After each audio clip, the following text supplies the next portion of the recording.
CM Mohan Yadav ने social media पर post कर लिखा, जय हिंद। मंडला जिले के बिछिया थाना के घने जंगल में हुए मुठभेड़ में सुरक्षा बलों ने 14-14 लाख के 2 महिला नक्सलियों को ढेर किया है। हथियार भी बरामद किया गया, एसएलआर राइफल और अन्य सामग्री बरामद की गई है। और इस वीरता और शौर्य के लिए उन्होंने ट्वीट करते हुए लिखा कि मैं सुरक्षा बल के सभी जवानों का अभिनंदन करता हूं। निश्चित रूप से इस सफलता में प्रधानमंत्री नरेंद्र मोदी के मार्गदर्शन और केंद्रीय गृह मंत्री अमित शाह के नेतृत्व में मार्च 2026 तक भारत को नक्सल मुक्त पूरी तरह से किया जाएगा। इसके संकल्प में गति मिलेगी और देश आतंकवाद, नक्सलवाद और उग्रवाद से मुक्त होगा। बढ़ेंगे आगे। मध्य प्रदेश के मंडला में आज सुरक्षा बलों को बड़ी कामयाबी मिली है। सुरक्षा बलों ने बिछिया के गनेरी इलाके में 14-14 लाख के इनामी 2 महिला नक्सलियों को ढेर किया है। एनकाउंटर साइट पर एनडीटीवी की टीम पहुंची। देखिए ग्राउंड जीरो से रिपोर्ट।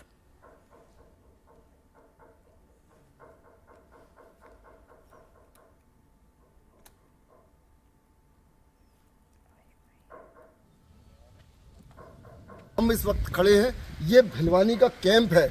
ये भिलवानी का कैंप कोर एरिया के बाहर का कैंप है। यहाँ से कान्हा नेशनल पार्क का कोर एरिया शुरू होता है और इस एरिया से लगभग 4 किलोमीटर दूर वो गनेरी दादर है जहाँ पर उन महिला नक्सलियों का एनकाउंटर हुआ।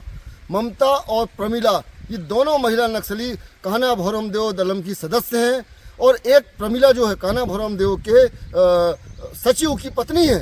वह सचिव जिस पर लाखों का इनाम है और जो सदस्य होती हैं, सदस्यों के ऊपर 14-14 लाख का इनाम है। दोनों नक्सली महिलाओं का एनकाउंटर हुआ है यहाँ से ठीक 4 किलोमीटर दूर। आप देख सकते हैं ये जंगल है, ये कान्हा का कोर एरिया है और कोर एरिया में नक्सली हलचल होना ये कहीं ना कहीं टूरिज्म के लिए और कान्हा नेशनल पार्क के लिए घातक और चिंतनीय विषय है। एनडीटीवी, चंद्रेश खरे, मंडला। सरगुजा वन मंडल में करोड़ों रुपए के गोदाम निर्माण में घोटाले का मामला सामने आया है। शहर के आरटीआई एक्टिविस्ट और अधिवक्ता दिनेश सोनी ने आरटीआई के माध्यम से ये जानकारी सामने आई है। बताते चले कि आरटीआई एक्टिविस्ट ने आरोप लगाया कि सरगुजा वन मंडल के तत्कालीन और वर्तमान वन विभाग के अधिकारियों पर फर्जी बिल और वाउचर के माध्यम से भ्रष्टाचार को अंजाम दिया गया। वन विभाग में हुए भ्रष्टाचार के मामले में अपराध दर्ज करने को लेकर उन्होंने कोतवाली थाने में भ्रष्टाचार के दस्तावेजों के साथ आवेदन दिया है। जिले में वन विभाग के द्वारा तेंदुपत्ता गोदाम निर्माण में करोड़ रुपए का भ्रष्टाचार का मामला सामने आया है। ऐसा आरोप एक आरटीआई कार्यकर्ता लगा रहे हैं। आरटीआई कार्यकर्ता का नाम दिनेश सोनी है, वरिष्ठ अधिवक्ता भी हैं। इन्होंने आज पूरे दस्तावेज के साथ सिटी कोतवाली में इस पूरे मामले की जांच और कार्रवाई की मांग को लेकर आवेदन पेश। हमारे साथ खुद डीके सोनी जी हैं। पूरा मामला क्या है, नहीं समझते हैं, पूरा मामला क्या है बताइए। देखिए, छत्तीसगढ़ शासन के मंशा थी कि सरगुजा जिले में तेंदुपत्ता का उत्पाद ज़्यादा होता है, इसलिए तेंदुपत्ता रखने में दिक्कत होती थी। तो इसका शासन से प्रस्ताव पारित हुआ कि सरगुजा जिले में 8 तेंदुपत्ता गोदाम का निर्माण कराया जाए, जिसके लिए शासन ने बजट आवंटित किया। सरगुजा जिले में तेंदुपत्ता 7 साड़वार बैरियर में है और एक डीएफओ कार्यालय के पीछे निर्माण कराया गया। उसके लिए शासन ने निर्देश दिया था, ड्राइंग डिजाइन दिया था, किस क्वालिटी और क्वांटिटी से इनका निर्माण करना था और समय समय पे पॉलिटेक्निक और शासन के लोगों से वो समझाइश लेके और उनके द्वारा निरीक्षण करा के उसका निर्माण। लेकिन वर्तमान डीएफओ, पूर्व डीएफओ, वर्तमान रेंजर और पूर्व रेंजर के द्वारा उक्त गोदाम निर्माण में काफ़ी गोलमाल और काफ़ी भ्रष्टाचार और कूटरचना की गई। कूटरचना कैसे की गई कि जैसे लेबर भुगतान हुआ है, आपको मैं बताऊंगा कि एक ही डेट में 10-10, 15-15 लाख एक ही व्यक्ति के अकाउंट में भुगतान हुआ है। तो वह प्रमाणित करता है कि एक व्यक्ति एक ही डेट में इतना काम नहीं कर सकता है। तो ऐसे कूटरचना उनके द्वारा की गई। कोई भी आदमी अगर 10 लाख 15 लाख रुपया लेबर श्रमिक भुगतान पाता है तो समझिए कि इतना काम तो अकेला वो कर नहीं पाएगा। तो इस तरह से वो कूटरचना प्रमाणित है। कागज कैसे निकाले आप, कितने दिन लगा? देखिए, कागज निकालने में तो मेरे को लगभग 1 से 1.5 साल लग गए।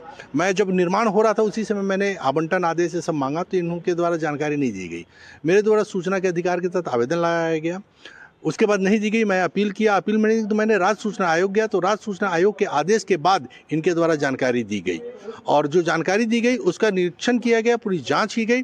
तब ये दस्तावेज प्रमाणित मैंने किया है। आगे की कार्रवाई क्या होगा? आगे की कार्रवाई, आज मैं कोतवाली अंबिकापुर आया हूँ, पूरा लगभग 2,500-3 हज़ार दस्तावेजों को लेकर प्रथम सूचना पत्र दर्ज कराने के लिए संबंधित अधिकारियों के विरुद्ध। अगर इनके द्वारा प्रथम सूचना पत्र दर्ज नहीं किया जाता है तो मैं न्यायालय की शरण जाऊंगा और न्यायालय में प्रथम सूचना पत्र दर्ज कराने का परिवाद दायर। आखिरी सवाल, लगभग कितना का घोटाला मानते हैं? लगभग 20 से 25 करोड़ रुपए का घोटाला है। इसमें सबसे बड़ी बात है कि पूर्व वन मंत्री के कुछ लोगों का भी संलिप्तता है।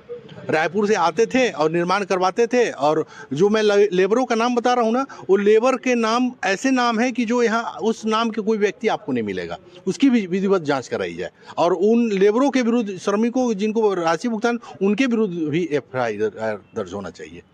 ये थे आरटीआई कार्यकर्ता वरिष्ठ अधिवक्ता टीके सोनी, जिनका कहना है कि वन विभाग के द्वारा जो निर्माण कार्य होना था उसकी विपरीत कार्रवाई हुआ, इसके बाद साथ ही भुगतान में भारी लापरवाही हुआ। अब देखना ये है कि अब थाने में अगला कार्रवाई क्या होता है। अपने सहयोगियों के साथ मैं रोमी सिद्दीकी, NDTV न्यूज़, अंबिकापुर।